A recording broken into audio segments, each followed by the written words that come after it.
At some point, the Troika inside the Eurogroup, because now it's not just the finance ministers, the IMF, Lagarde is sitting there, Thompson is sitting there, the European Central Bank is sitting there, the Commission is sitting there, they set the scene, and then the vermin, us, the finance ministers, simply nod.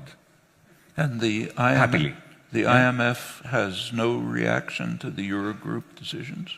Well, it's in the Eurogroup. The IMF is part of the Eurogroup. They're astonishing, isn't it? Yeah. So they're represented in the Eurogroup. Well, let me give you an example. When the ultimatum was presented to me on the 25th of June, on a take-it-or-leave-it basis, and what that meant was that if I said, no, I'm leaving it, our banks would have been closed as they were 5 days later. Yeah. Right? So that's a pretty powerful ultimatum. It's like making me an offer that I can't refuse, even though we refused it.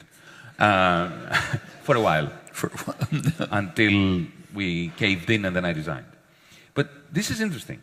I was presented with this ultimatum. It comprised 3 chapters. One was the fiscal policy that we would have to follow for the next 20 years. Interesting. It's interesting given that our mandate from the Greek people was only for 4 years. This is spelled out in in black and white. Yeah. What the primary surplus could be, what the tax take should be, what measures we should use, what the VAT rate should be in order to get that primary surplus. Chapter 1. Chapter 2. This is specifically for Greece. Only for Greece. Yeah. Has there been something similar for Spain or Italy? Yes. Yeah. Portugal. Yeah. This colonization is at full blast. Not just it started with Greece. All bad things start with Greece, and then they spread out. Greece is the laboratory of misanthropy. Now, how do they deal with France? But France, of course, is the final destination. Yeah. And the beauty... Is that beginning to give orders to France? Of course. That is. Of course. From the Eurogroup. Noam, the beauty of those 5-6 months in power, not what power, in office... Watching power. In office...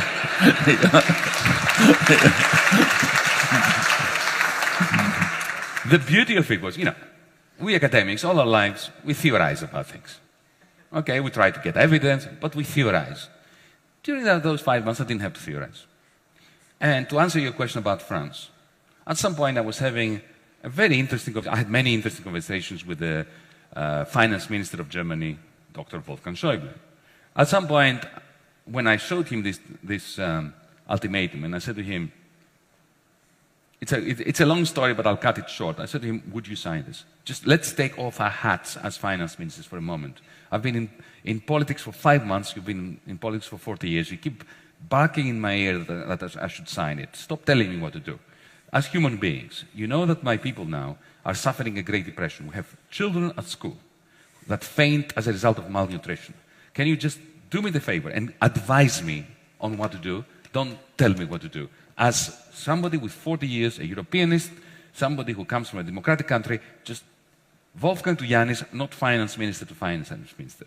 And to his credit, he looked out of the window for a while. And he turned to me and he said, well, the question that I had actually asked him was, would you sign this? And he turned around and he said, as a patriot, I wouldn't. Of course, the next question was, so why are you forcing me to do it? He said, don't you understand? I did this in the Baltics, in Portugal, in Ireland. We have discipline to look after, and I want to take the Troika to Paris. He said. Yes. So I don't need to theorize. It starts with Greece. Greece is a pipsqueak country. It's not that important. But you start with that small problem.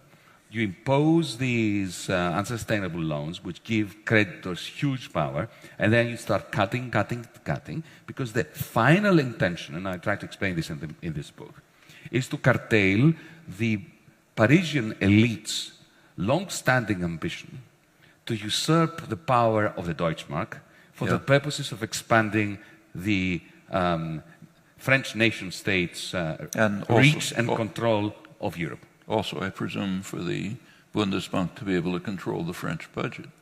Absolutely. Not so much the Bundesbank, but the Federal Finance Minister, Schäuble himself.